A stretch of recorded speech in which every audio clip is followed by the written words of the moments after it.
going. And I'm watching me a minute behind.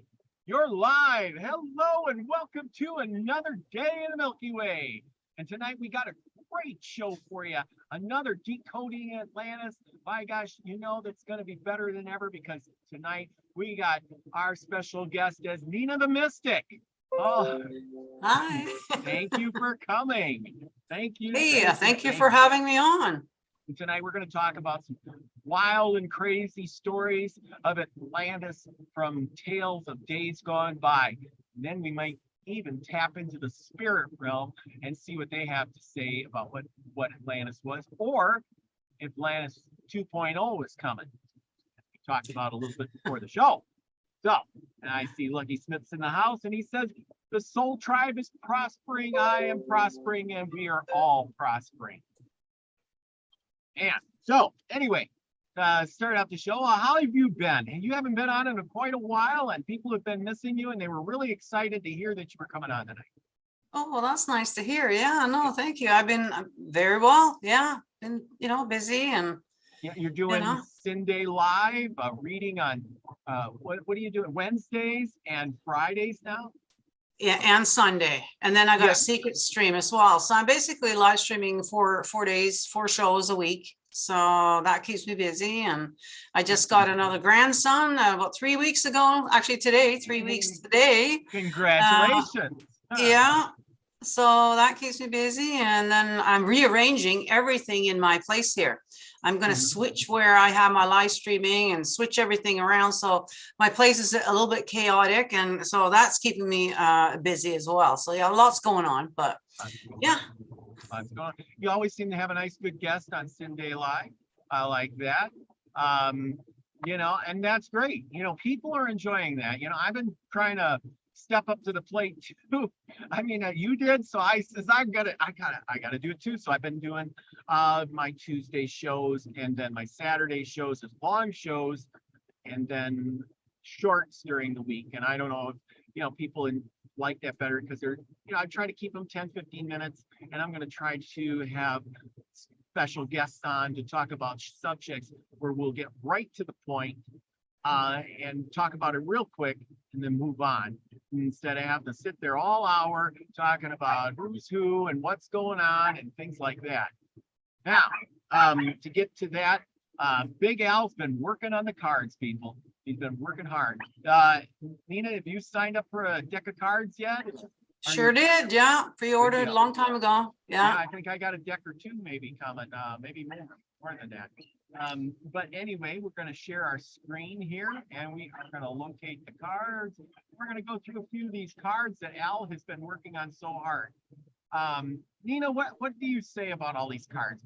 What is your thoughts on it? Well, I love it. There's so much going on in there, right? So yeah, like I'm planning on using mine on Wednesday.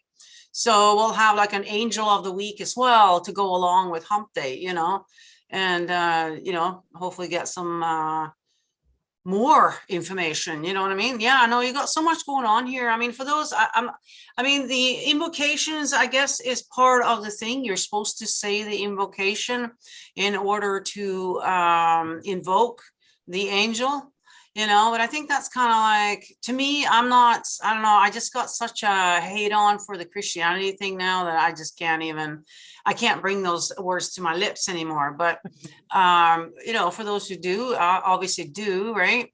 And that's the beauty, is that even Christians can use these cards, right? Because you got, a lot of Christian stuff in there. So, and the occultists, I think it's all around. I think it's going to appeal to, both sides, if you will. And they're beautifully, look at how he's got the Stargate in here. That's beautiful artwork. Yeah. I don't know how he put that all in there, but it is really cool. And the stars in the background. I mean, he's got planets in there, and what do they call these guys? Not minotaurs. The people, half horse, half man. I can't remember. Yeah. It'll come to me later. He's got a couple of them and some Greek gods and the eagles, and You know, it's really a colorful card, and there's going to be different sides to it. So you got this side, and then you got the other side. This is the back side of it, and this is the invocations.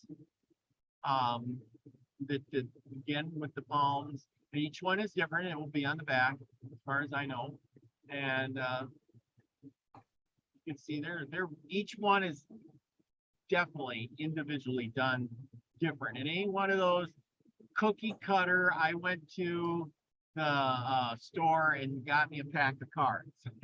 You know what I'm saying? Yeah, no, exactly. Yeah, these are going to be collectors, right? So, oh yeah, you got one of these.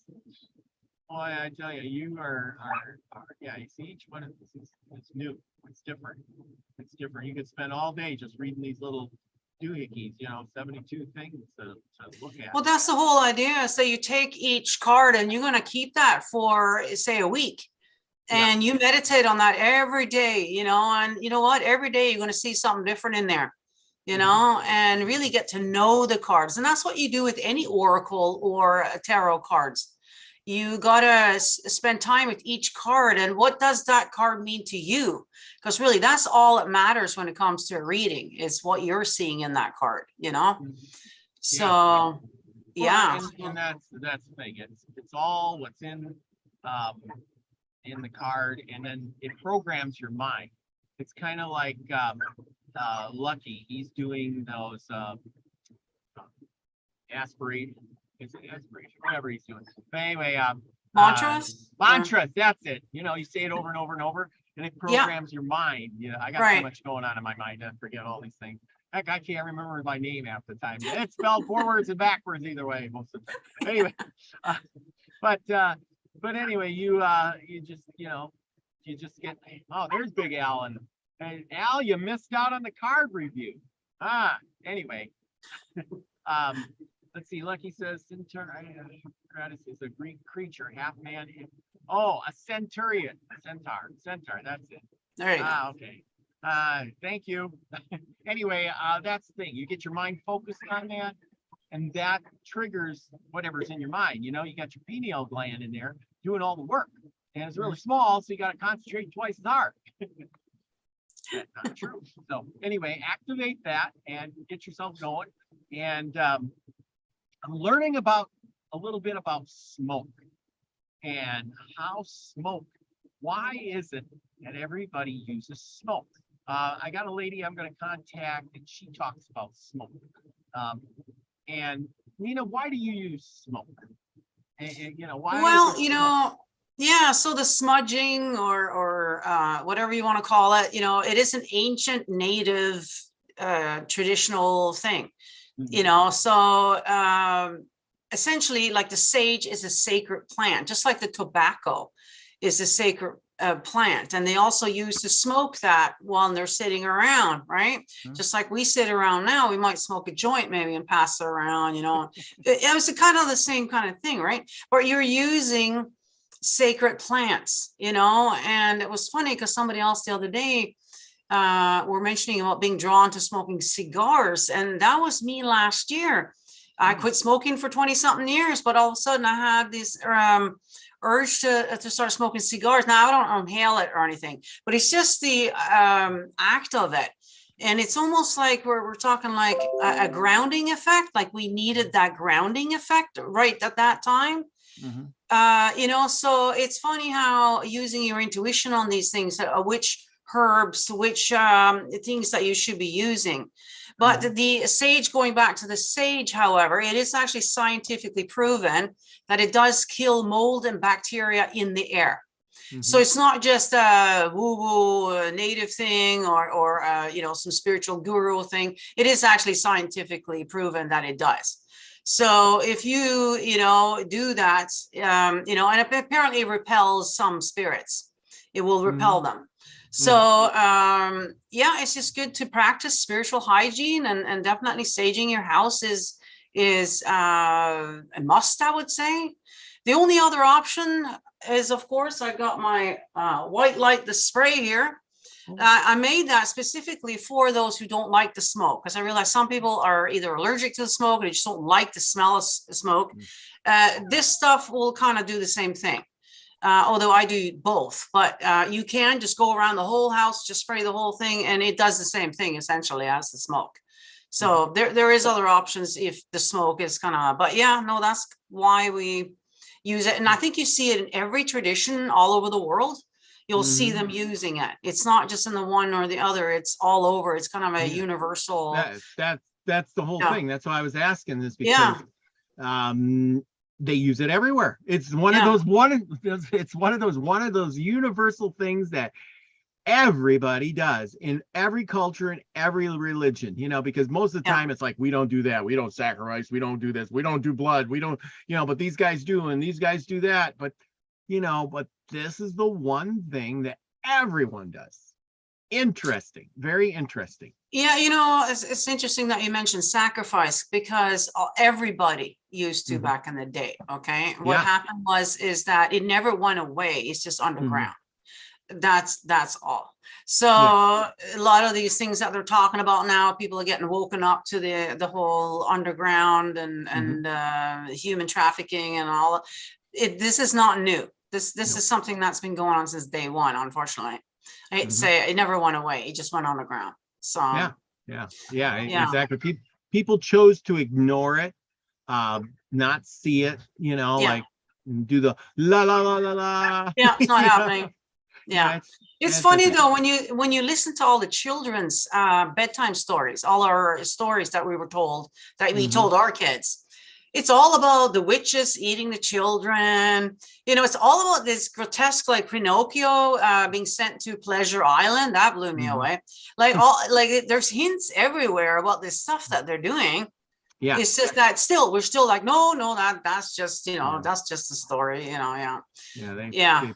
put it off. And this stuff has been around for a long time.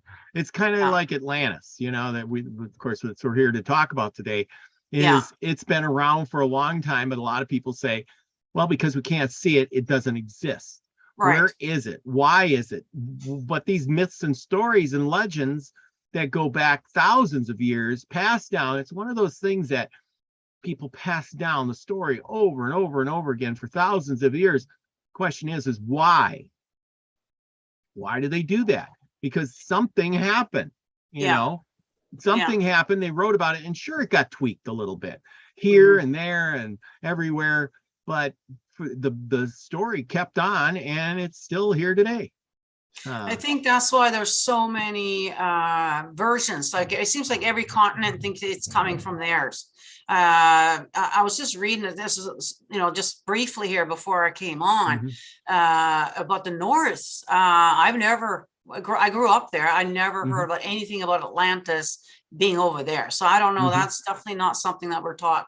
Well, and that's the thing. But you didn't get taught about Atlantis, but the maybe that's why. Yeah. The myths and legends that you had were from a previous bunch of people that came before, and like the gods, and why were they so godly? Because they had some sort of technology with them. And like, what was, Odin had his crows, Thor had his belt. I forget what the belt was. The belt was to give him, super strength or not to get hurt or something like that. And then he had a hammer, to do things. And so his story continued. Loki had a boat that folded up into a box. All these different ones had different things going on, and so where did they get that technology? We know it was had to be technology, because we're getting to that point now. Well, if you want to go back to the whole Watchers thing, that's what that's all about. That's what they did. They taught us everything, right? So we call them gods, we call them whatever, because they were more intelligent. They come from, they got all this knowledge that we didn't have. So everything that we're doing nowadays comes from that teaching, like makeup, hair braiding, like everything, your weapons, all this kind of stuff, right? The only thing is that you got to question. It's like, well, why did you give us all this knowledge when we're obviously not able to handle it? very Yeah. well. It's kind of like giving a 2-year-old a sword. It's not a good idea, you know? Mhm. So we can see what we've done with it now, right? So they probably, I'm sure there's some regrets there, you know, and they got in some super big trouble for that, obviously, as you know, they shouldn't have done that, but Well, and that's exactly right. That you nailed it there. They went ahead and they had, you know, all this technology, and when they went to other places, that technology was way above. I was just talking with Courtney the other day about the Emerald Tablets, and Thoth went to Egypt. He called the people there barbarians, and he had to school them and learn them how to, you know, be civilized, and gave them technology. And look who we got joining us. We got Big Al. Hey, how's it going? You got roughly, huh? Yeah. Well, yeah, we're in Mississippi and heading to southern Florida. Southern Florida. Woo-wee. It'll be hot down there. Holy smokes. Yeah. Oh yeah. So Oh, anyway, yeah, thanks for the intro, Robert and Nina. I appreciate that. The animals and the planets all agree with the particular zodiac. Okay, they're almost. You know, each zodiac has their planet and their animal. Now, as far as invoking Nina, the Christian Psalm, Damon Brand's book has the actual pronunciation if you don't want to use the Psalm. Yeah. So the reason why I think I have that book. I didn't. Yeah, and if you'll notice on each one, yeah, well, not everyone has the book. I'm going to include that card, Damon Brand's advertisement, with this deck, so that people can go in there and if they want to pronounce the way it's supposed to be pronounced, they can do that. But there wasn't really enough room to do that on the backs of the cards. So it's very. Yeah, no, I mean, these are enhancement to the book and for those who want to do the work, you know? So if you have that card on your altar at the same time as you're doing all this other stuff, I mean, it's just going to enhance, right? So yeah, for sure, definitely. Yeah. Well, it's hard to memorize and pronounce what's actually there in the book. So that's why they did a conversion to the Psalm, which is a frequency. Okay, because words are a frequency. So if you sing the Psalm, that's the translation. Okay, and that's the beauty of having Damon Brand's book along with it, so that you can do the 11-day ritual. So, okay, so now we're in the process of getting the resolution to 300 dpi, 300 dots per inch. So when the cards are manufactured, that they'll be nice and crystal clear. Okay. So this has been quite a journey. I don't recommend this to anyone who can't take this challenge, because there's a lot to it. Okay, it's not just the cards, but it's coordinating with the manufacturer to get the cards to look correct. Okay. Yeah. So that's what we're going through now for the second go around. All right, but Robert, I sent you some more today. I don't know if you upload them, but I'm going to send y'all all 72 of them, and you know, you can put them in a library, and you know, that way you'll have them. So yeah, I got those. I just didn't get them downloaded. I was busy working on my brakes on my truck and changing seals and things like that. So I was deep in the grease today. If you can see my hands, they're all dirty. Well, but at least you didn't have to work overtime today. You know, at least they didn't call you up and, you know, thank goodness. Yeah. So yeah, I'm off today and tomorrow, and I'm busting butt on my truck, and I'm gonna take a little time off and do a little road tripping next week. So that's my plan, and I got to get it up to par. Awesome. Well, all right, guys, we're fixing to take off, and you know what that means. At 70 miles an hour, you lose your signal. So, but thank you for giving us an update. What's your time frame on the cards now for everybody? Well, I mean, once the proofs are approved, because the manufacturers aren't going to print them out if they don't look right, because it's on them. Okay. Yes. Oh yeah. So, once that happens, probably next week or whatever, then they'll get the dies set up, and then however long it takes them to do 100 decks. So I'll have 40 decks left over. Okay. And I had to reimburse 3 people because they didn't want to wait. So Okay. I'm thinking about putting the extra 40 on Amazon and Oh, just, go that Yeah. way with it, Yeah. Well, that way Well- people can find them, because if somebody's searching for those angels, all of a sudden your deck shows up on Amazon, that's how you're going to sell them. You never Well, know who's looking for those. Yeah, Mhm. Nina, I looked last night, as a matter of fact, on eBay and Amazon, and there are no cards like these. That's what I'm saying. Yeah, people are going to Mhm. find it that way. They'll search and they'll find it there. So that's a good idea to put Yeah. them there. Yeah. Otherwise, it'd be Yeah. a shame, because they'll just sit there and nobody's gonna, the Who Soul knows? Tribe's Mhm. already bought them probably. So who else is gonna see them, right? So It yeah. might be a big hit. It could be. I mean, hey, I may not have to win that $1.34 billion single ticket in Illinois last night, Ah, Dave. Well, save a few so you can put them on eBay for $1 million each, because you never know. I don't know what I do at 1.34 billion, to be honest with you. I just don't know. you would Well, I just know you wouldn't be spread- driving you would 70 spread the miles love, Al, spread the an hour love. down there. Give everyone $1. I and know the whole that. country. There you go. There you go. But anyway, all right, guys. All right, Uh, drive carefully. Thank you for coming on Oh. and appreciate you. All right, and love y'all. Peace out, and I'll holler at you later. Bye. See you later. Peace. Bye. Bye-bye. Bye. That was great to hear from Al. Haven't had him on. He's always in a bad spot lately. So anyway, I want to say hello to David Null, who came to join us. He's He's home recuperating from his heart attack that he had. He's out of the Oh, yeah. hospital. He's a little Nice. bit tired. He joined us a little bit. He says Homer, and his description of the gates of Hercules, which is the gates to the Mediterranean. We should look into that a little bit too.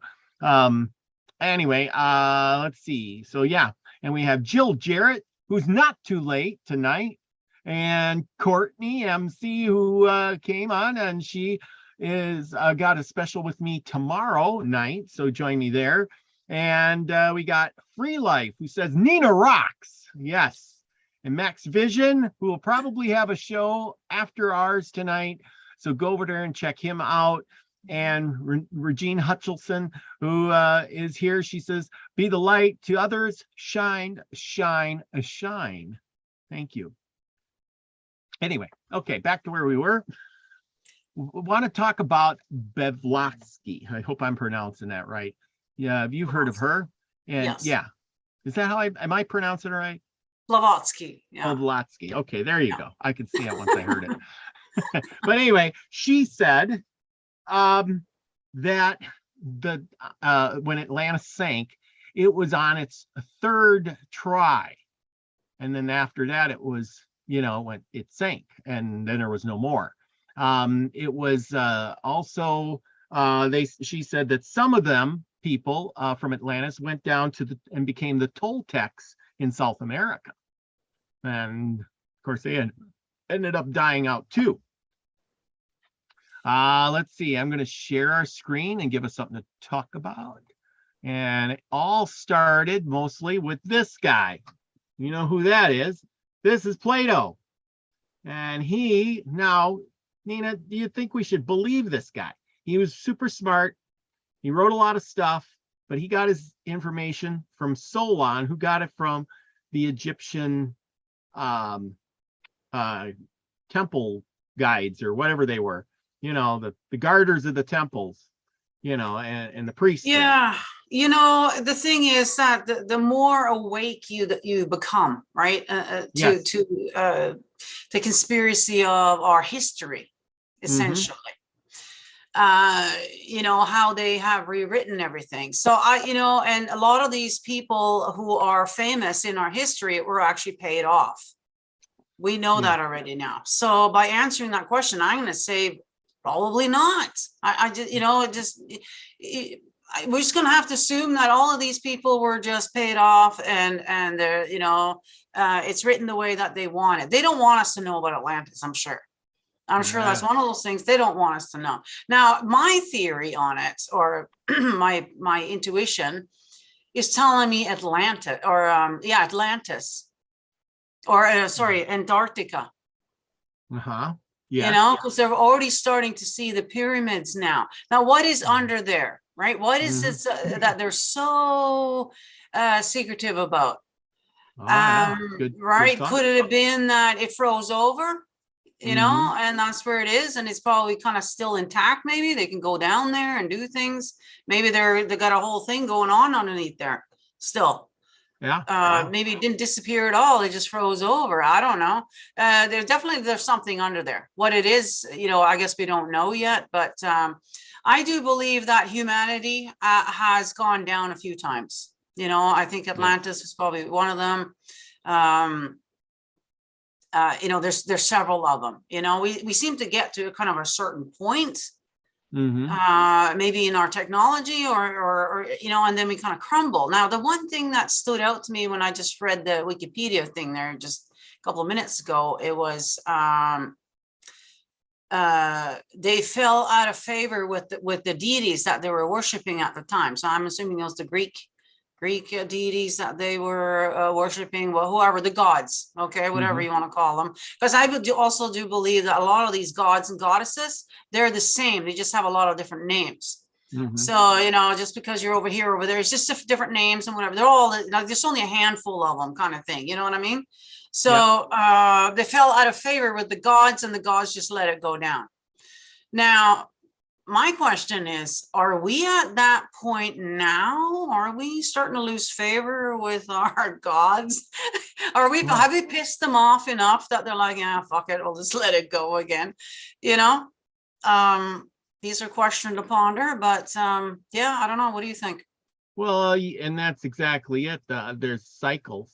Here's a good picture of, now I found this in an Atlantis thing, but if you look at this, it looks like one of, and I don't know, beg to differ, and I don't know if I believe it or not, but it might be one of those giant tree stumps. Right. You know, here's one of those giant tree stumps they're always talking about, you know, and then it's falling apart. It's all petrified. It's falling apart into the ocean and sticks out like that. Who would have thought, you know? But, you know, our world is a lot older than it, you know, was made out to be. It says here. Well, we know there was giants here, so why wouldn't it be giant trees, right? Why wouldn't it be, obviously, right? The giants need giant food that they're going to consume. So, you know, maybe that's dinosaurs. You know. So maybe we were around here at that time, or just a lot bigger. Well, so far as I've been reading about Atlantis, it seems like that the Atlanteans were giants. So far, we've come up with a lot of stuff. We know that through all the decoding we did so far, that the Atlanteans were really smart. They lived a very long time, or may have even reincarnated over and over. They could have and probably were giants of, you know, and then they were half, what we came up with last is they may have been half light being and half human, not a, you know, like a hybrid of some sort, which would have gave them extra life and you know, good, you know, big strength, and it would have also made them like immortal almost. And how do you know, would you get rid of an immortal? You'd probably have to drown them in the ocean forever, you know, kind of thing. And well, that sounds familiar, doesn't it? Yeah. So we actually have evidence of the flood. That's not just a story in the Bible. There actually was a flood, right? We've seen evidence of that. Same with the pyramids in Egypt. We can see the water lines. There used to be water there. So the whole thinking that Atlantis is in Antarctica, that's not too, you know, you know, I mean, it could have been a whole continent, but that's just the only place that's still frozen. The rest, so Egypt may have been part of it, you know, where they're, you know, so it's just, that's the last part of it, maybe, that's left there. But yeah, that kind of goes with, you know, I think we get to a certain point that we were an experiment to somebody. to something, right? Yeah. So they've tried it many times. I mean, they even described that in the book of Enoch, I believe. The gods, right? They were getting drunk while they were making us, right? They made all because that one didn't work. Throw that into the corner, right? You know, they were just sitting around having fun when they were making us. Actually, you know, yeah. that And makes were us these feel special. But you know, were these gods from Atlantis? Because in this last study I did with Courtney, we found out that the Thoth had a flying ship. And then I read some other things this week that, they had technology that, allowed them to lift heavy things and, have vehicles that floated on the air and stuff like that. So who says that they couldn't have made a city and floated it up into space and lived there while the cataclysm wiped everything else out? Well, the Mayans disappeared.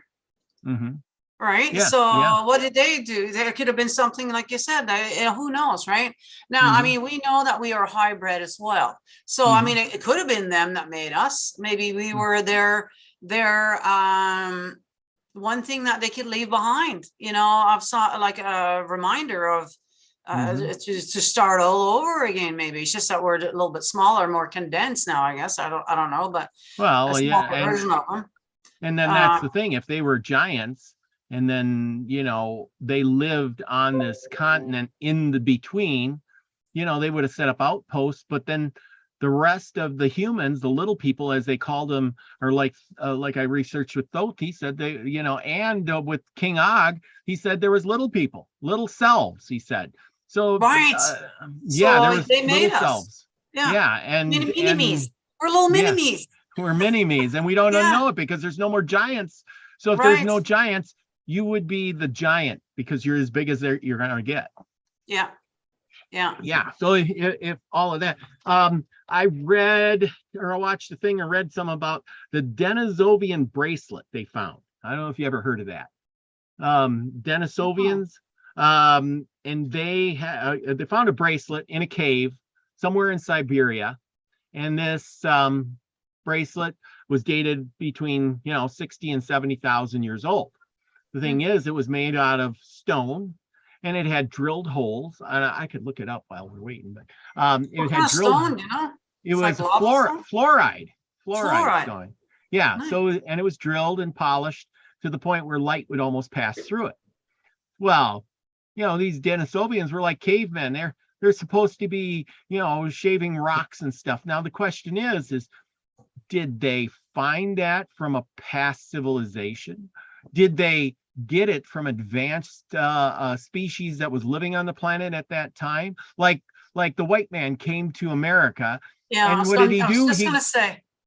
He traded some labor for some trinkets, right? Yeah. He traded Manhattan for some beads, and now those beads are like sacred things. Eventually that guy that's holding those beads dies. He falls in a hole. Somebody digs him up 10,000 years later and go, oh my God, look they had these polished beads. This is an Indian artifact. And how did they get these polished beads, 10,000 years ago when they were supposed to be, hunter gatherers? How did that happen? Well, maybe there's a lot of holes in our history, unfortunately, and they've changed things up. It's like the whole Tartaria thing, literally buried up. They don't want us to know all this stuff, right? So, we did this. That's the thing, Tartaria. We did that whole thing on Tartaria. Well, I started it. I didn't get too far. I should probably start up again with that, actually. Yeah, well, we did a show on Tartaria. We did a show on that. That's right. I was doing a study. I wanted to go through the book, go through the whole thing, but I don't know. Let's see what the audience say. Do you guys want me to start up with the Tartaria again? Or do you guys want to start on Atlantis? I don't know. Or anything else for that matter. Leave some comments down below here. Let us know what you guys want us to do, so. Exactly. See, now here's an old map, right? I got pulled up. And if you look really close, this is supposed to be one where Atlantis is, somewhere in the middle here or whatever, or somewhere in Africa or something like that. But if you look really close, we don't know. See, I think really? All these different stories are misinformation so that we're not going to figure it out. But what is this word right here?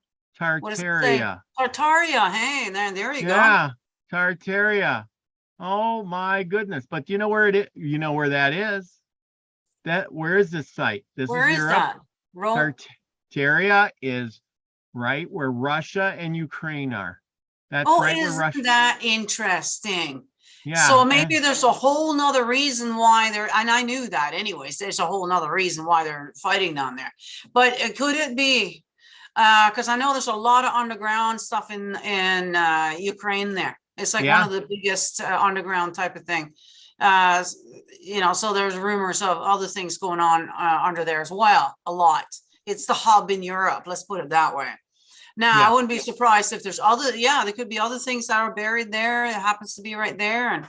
And so they're fighting over that turf. Whoever owns that area, right, owns the history down below. Exactly. And here's the thing. What does Ukraine really have? What are they known for? Sausage and pierogies, but I mean, you know. Yeah, exactly. What, you're going to conquer the country because they can grow some corn and sunflowers and have sausage and pierogies? Are you kidding me? You're not going to spend all the time and money to conquer a country and kill millions of people? Exactly. So you can have some corn and sunflowers? What about gold? I know gold is one of the other things that usually is the reason why they go there. Like the weapons of mass destructions, remember that back in the 90s? Turns out it was a whole thing of gold. That's why he went down there. It was gold, and I think there was other things because there was probably other things too. But what did the troops do when they first got there? They raided the museums. Now, isn't that crazy? History. Whoever has the evidence of history is going to be the victors. Exactly. Okay, here's a good one. Here's our map.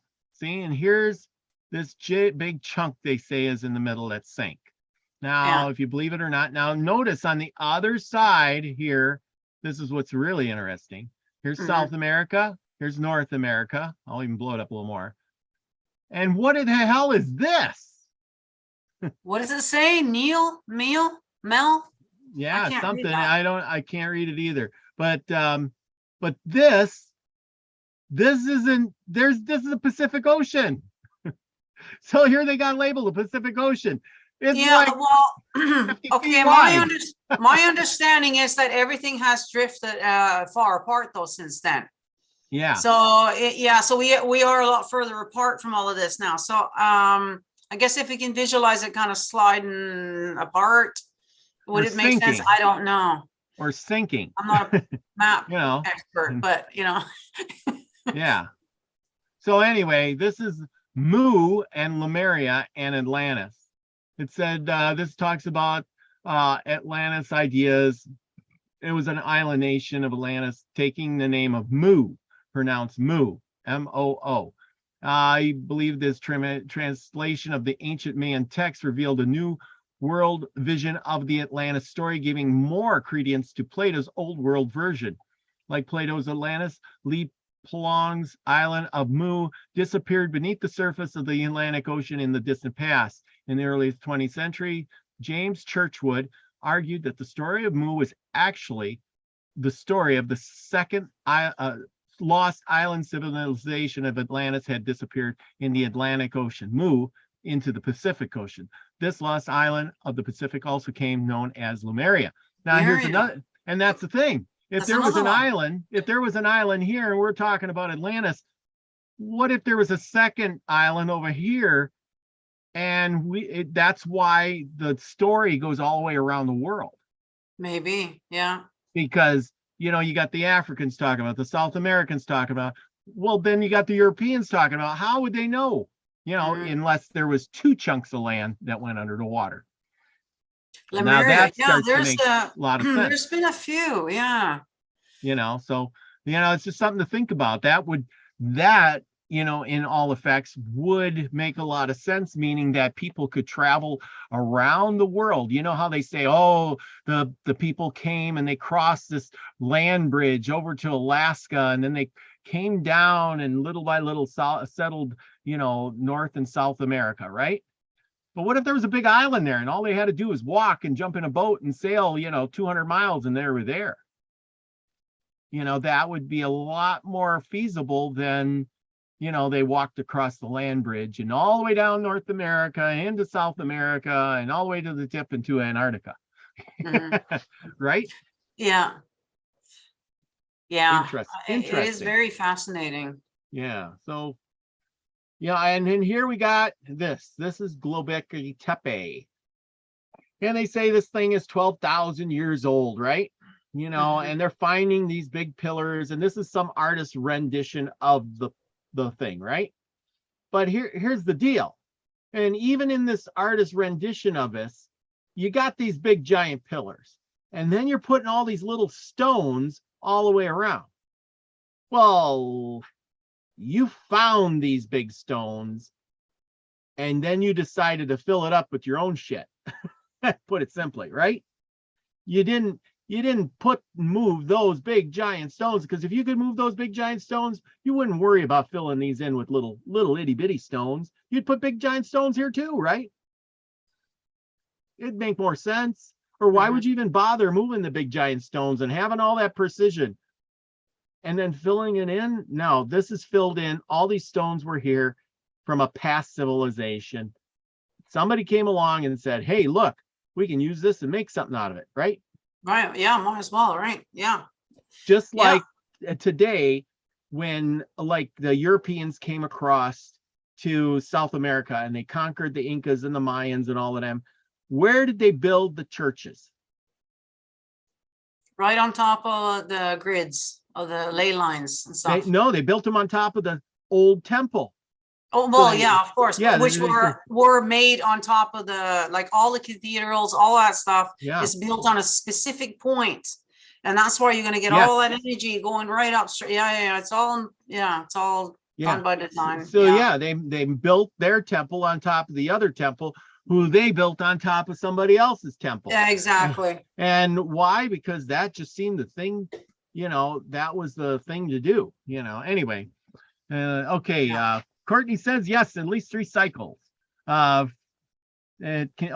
Life says there's a book out there that could direct you to that they are a past life regression of all people that were from Atlantis and can give you a great deal about Atlantis. And we were just going to talk about that past life regression and, past lives in Atlantis. We kind of talked about that a little before the show. So what do you think of that? Yeah, I guess if you believe in reincarnation, I suppose some of us, would be alive at that time then. You don't really hear too many that I know of anyways that I said that, yeah, I was at Atlantis. Like, it just doesn't seem to, everybody's kings and queens, whatever, including myself, of course, but, that's just how we roll. But, but then again, like if, do we have the same soul though, as the giants back then? Like, is it a whole, like, who knows? Because they made us maybe. And so is it this, do we have the same kind of soul? Like, could we have reincarnated? Or actually another theory that came off with Ryder Lee. Okay. And that's actually came to me a year or 2 years ago, whatever it was now, about uploading the consciousness. The only way for humanity to survive is to upload the consciousness. Now, who's to say that whoever these beings were in Atlantis before it fell, they probably knew. They're sitting here like we are right now. We can feel something is going to be happening. Something is happening. Something's going to, they probably felt it themselves, or even knew that, because there was probably climate change and whatever else was happening for them as well, right? They knew it was coming, right? The last thing you're going to want to do is upload your consciousness then, isn't it? If you're able to. And so that's what I was getting to. So I don't know. This might be another one of these where, well, it just happens to be at the end of maybe this cycle here. But, so if we want to bring all what we have that we've gathered so far, we need to upload it somewhere so that they can use it, that we can use it later. Like, I don't know. Well, and here's a question for you. In reincarnation, if you were say a giant or a being that was a hybrid, and you had, a higher consciousness, would it be beneficial to you to reincarnate into a human body where you're like downgraded? Would that wouldn't work? I think the only way to go is up, up, up. So when the giants all died, they didn't have anywhere to go. At least in my mind, because if they were of higher consciousness, even in that book of Og I read, they could do all kinds of sorts of things. And Thoth, he said he went to the halls of Mente and he reincarnated and over. Well, all of a sudden, but now there's no giants to reincarnate into. Now what do you do? Good question. Unless they uploaded their consciousness to either a machine or something that maybe they, whoever they are, have access to now. Or maybe that is where we're getting all our technology from. Maybe that's what's buried down in Antarctica. The machine with all of their information, that's where the Germans got their information from, not the ETs. And this is kind of goes with some of the stuff that we've been kind of coming to our attention lately, that it's not the little green men from outer space that are coming here and get, they have no desire to come here and probe our butts or any of that stuff. Okay. You know what I mean? We're just like such a small little experiment on the grand scheme of it. But that actually makes more sense to me, that they did upload their content, because there's a reason why that was brought to my attention there. Yeah. Could that be the Black Knight satellite that orbits around Earth? You heard of the black cube that they're worshiping? Oh, that black could be it. Where'd too. that come from? Ooh, black rock, black cube. Could that be the machine that the giants' consciousness is uploaded to? That's where we're getting all our information from. And then the thing is like the governments are all trying to find these bodies of these giants, that they find a giant bone or they find them. Are they doing experiments trying to recreate a giant? I'm sure they are. If they found a skeleton, you betcha. They betcha. Yeah. And I wouldn't be surprised that they've succeeded. If they did and they built or reincarnated a giant body, then a giant consciousness could inhabit that body. Right. That would be scary, because, you're going to be like the only guy in the room with a gun. And then you're in control of everything because you're the winner. Apparently like Jurassic Park was based on an actual true story. Oh. Yeah, I didn't know that either. That's what I heard. Now, I'm sure somebody's going to quote me on that, but apparently it was. So, they have cloning technologies. Yeah. So they found something, they experimented, and somehow it got loose. But and ended up, causing a lot of havoc, and that's what the movie was based on. So I wouldn't be surprised that they have all kinds of things already sitting somewhere. Antarctica, who knows what's going on down there? Yeah, they might have giants down there. They might have dinosaurs. They might have all kinds of things down there, right? Going on down there. There's a reason why they're so fascinated, why everybody's going there. I heard that actually it's very dangerous to travel there, because you got to go over such a distance of ice. There's a good chance you can run out of fuel to get there. So you're actually taking a huge risk on your life going there. Okay. And yet all of these huge people, like the biggest people on earth, right, who's got the most money, the most power, they all seem to take that risk to go there. Instead of just Zooming or doing it in any other way, they have to be in person. They got to be there at certain times, which tells you too, wow, there's got to be something very, very important there for them to take that kind of risk each time they do it too. So, yeah. There's something freaky about Antarctica, because, it ain't like, what's this, if you're a bigwig, why would you go there to see what? Snow caps, 40 below zero? That's what I'm saying. Rocks.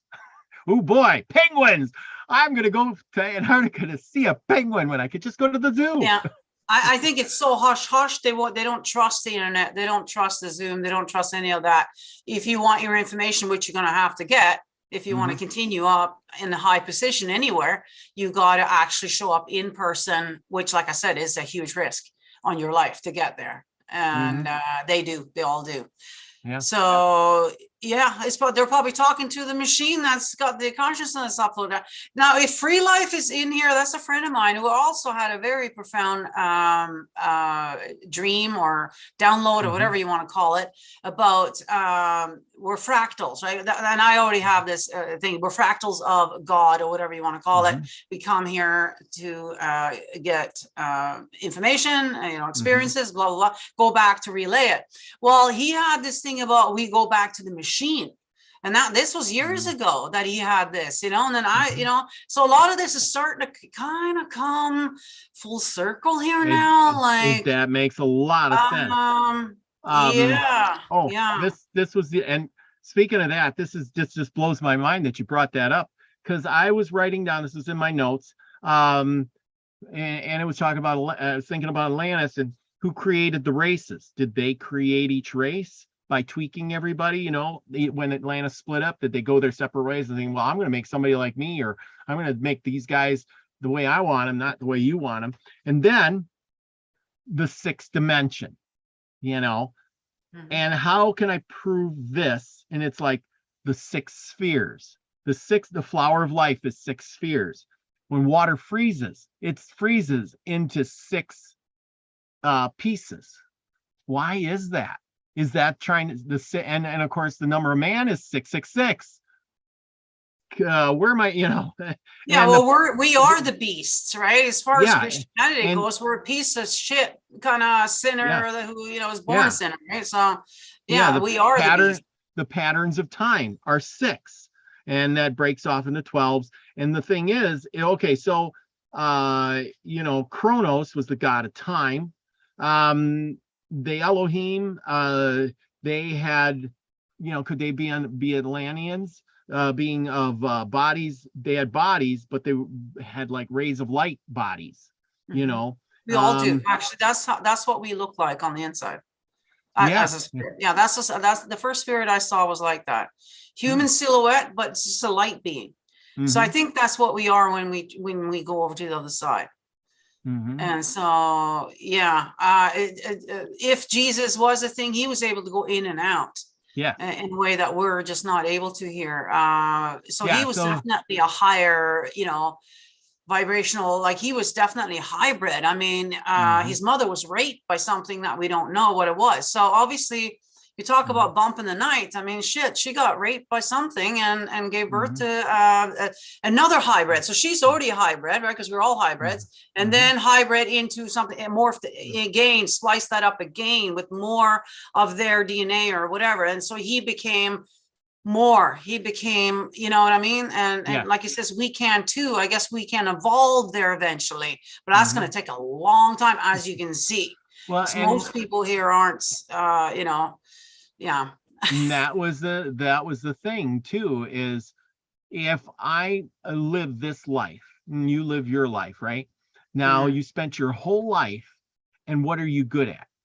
You worked at, most people work at one thing to be good at their whole life, or at least master something. I'm going to master, this, or I'm going to master a instrument, or I'm going to master architecture, and I'm going to master, whatever it is, mountain climbing. Shout out to Zarloff and Steve, who's climbing a mountain tonight. Anyway, the thing is you could spend your whole life doing that. And if you had multiple lives or a longer lived life, like say you could live 1,000 years, think of it, every 50, 60 years, you could master a thing and then move on and say, well, I mastered how to play the flute. So now I'm going to work on being an engineer, and I'm going to spend 50 years doing that. And now I did that. And now I'm going to, I'm going to master farming, and I'm going to breed vegetables and plants, and I'm going to spend a good 100 years doing that. So I'm really good at that. And then the next 100 years, you're going to do something else. You see what I mean? I'm going to be an explorer for the next 100 years. Yay! I mean, well, that is how I believe that this creator, whatever you want to call it, is learning about all that is through you. You're spending your whole earthly life here, and we are here to experience the human experience. We are a spirit who's here, so we do want to not forget that we are here in the flesh, and we're supposed to be doing, you know, fleshly things, if you want. Right now, I do also, on the flip side of that, though, I do believe that we are way too overworked. Okay, we're not, it's not meant to be working 80, 100 hours a week, you know, spending another 20 hours a week driving to that job, and just, you know, like the way that it's gotten here now, that's not how we're supposed to live, you know. We are supposed to have a lot more free time so that we can, you know, connect spiritually and all of that, but they're keeping us so busy so that we don't, right? There's a reason for that. They don't want us to remember, they don't want us to figure all this out, so they keep us busy with the work, you know, and always worried about the bills and paying this, and you know, and the kids' future and whatever, right? All these earthly things that they just keep us so bogged down with that we don't have the time to really do anything else. So you know, that's why we got to keep coming back, because out of each lifetime, we only, how much time do you think we spend really on the spiritual stuff? Not much. Not much. Exactly. Not much, right? You don't really learn. You're so right. I mean, think about it. Every day I get up, I spend, you know, most of my day, probably a good 10 to 11 hours of my day is spent at work, or getting ready for work, or going to work, or coming home from work. Giving all your energy to somebody else to get rich. I know. Yeah. And then I come home and I can make myself some food, or I pack my lunch for the next day, which is getting ready for work again. And then I have maybe an hour that I can do some things around the house, read a book, watch some TV, or go to bed. And then, you know, so I got an hour to myself. Now, after a lifetime of an hour a day, maybe a little more some days on a weekend or something, you know, when you get done with your life, you're going to say, wow, I put in like a whole 2 weeks of studying for the afterlife and learning about spirit, and 2 weeks. But you were on the planet. You lived for like 85 years, man. Yeah. And that's the sad truth right there. And that's why we got to keep coming back, because if we get the 2 weeks in the lifetime, we're lucky from the looks of it. They're just keeping us. So that all has to change. And that is about to change. I do believe things. I think the whole lockdown kind of gave everybody a little taste of that, to stay at home and actually be able to think for a second. Like, wait a minute, I don't have to rush out the door. Oh, what do I do now? Oh, I can actually do something that I enjoy doing now, or something that I, you know, been meaning to do, or something on your bucket list maybe, or, you know, so that kind of gave people a taste, I think, and people they don't want to go back to the way it was. And then we can see it. Like, my brother just came back from a travel to Europe, and he said the airport in Toronto was horrible. The people that worked there, you know, I think they had a taste of that, and they're like, I don't want to go back to this. Like, they were crabby, nasty, like, like, and you see that everywhere. Like, it just, no, people don't want to go back to the way it was, what they were doing. They just don't want to. We're done, you know, so. I totally agree with that. I totally agree. Now, we've talked a lot about Atlantis and things like that. And I've asked you before the show a little bit about pulling a card. And tonight, I want to pull the cards with the cards that you gave me. Oops, there you go. The cards that you gave me, and I want to know, how am I going to do this? Okay, I got the cards. What do I do? Well, I mean, can I assume that you've already cleared your cards and everything, or no? Yes, you haven't done anything? Yes. Okay. So the first thing you would do is obviously sage. You go back to the sage again. I usually sage each card, right, when I first get it. That I didn't do. So that's what I would do. I've kept them by me for, you know, days and days and weeks, handled them and stuff like that. But I didn't do the sage. So I usually clear it all, just because there's energy from shipping and handling and manufacturing and all that stuff. So that's usually what I do. And then you can start shuffling, because then now you're going to get your energy in there. Okay. But, you know, before I start with the deck, like I said, I would take each individual card and I would spend a week maybe on each card, or at least a few days. Yeah, and really meditate on that. What does this card mean to you? Because it doesn't really matter what it says on there. It matters of how you interpret it, what you're seeing in there. So when you do a reading, you'll be like, oh yeah, that's what that card means to me, you know. But it does have a book there that you can use. So if you're just beginning, like, you know, I got a book. Just start shuffling, and whatever card comes out, you'll know that's your card. But have an intention first, though. So what are you pulling for? What is it that you're asking? What's your question? Oh, I gotta, that's you want to have that in mind, because otherwise that card's not going to mean nothing to you. Okay. Let's see. I'm gonna put some attention to the Soul Tribe for the what to expect this week, because that's what I'm thinking of. I have an unexpected thing going on this week, and you know, there we go. The unexpected week ahead. Okay. Is that a good reason? That's a good one. Yeah. Yeah, as long as you have an intention, that way when you see it, you'll know like what it means, you know, to you. Because you know, there's only so much on the card, right? There's only so many words on there. And so you're gonna have to try to not just interpret the words, but also use your intuition. Listen to what's coming in. Are you getting any words or pictures or anything that will go with what it says on the card? But I would read the book too and see what Jasmine's got written down as well, and see if there might be some answers in there as well. Oh yeah, so, there's a lot of stuff in there. You know, yeah. There is, right? So, so keep that in mind as you're shuffling, and then see whichever card comes out. Okay, you'll know. You'll either shuffle out or you'll just kind of poke out. I'm learning, people. Courtney's like, true readers do it like Nina. That's why she's amazing. Yes. So there you go. I'm being trained by the best. So there you go. Okay. And I'm pulling this card right here because it's in the top, and that's what I got. And so you're helping me with this. I'm channeling your energy too, Nina, tonight. Okay. So there you go. Full moon in Aries, cool your emotions. Boy, do I need that. There we go. Well, there you go. That is a very clear answer, isn't it? To stay cool. Yes. So even though the pressure's on, you got something coming up that you're not sure about what's going on, just stay cool. Don't fly off the handle here. Now I gotta go to the book and read this then. Yeah, let's see what Jasmine said. Where do I find it? There's like a dictionary in here, huh? In the beginning, there should be a glossary there of the card. There should be a number maybe on the card even. Oh, yeah. To the page maybe, or at least there's some like in the beginning. They should tell you the page. Full moon in Aries, full moon. Okay. Full moon in Libra, full moon in Leo.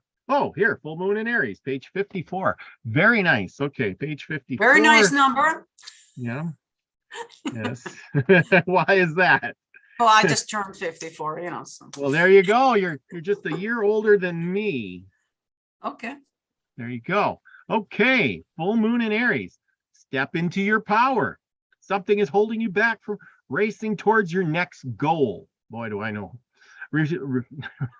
Archiving anything achieving anything is nearly always part inspiration and part hard work. Believe that you can create whatever you want. Be you. Yeah, I'm always saying that. Be you. Take action and be smart, but also be bold. Don't allow inhibitions or other restrictions to hold you back. Be systematic, but also allow yourself to get excited about what you want.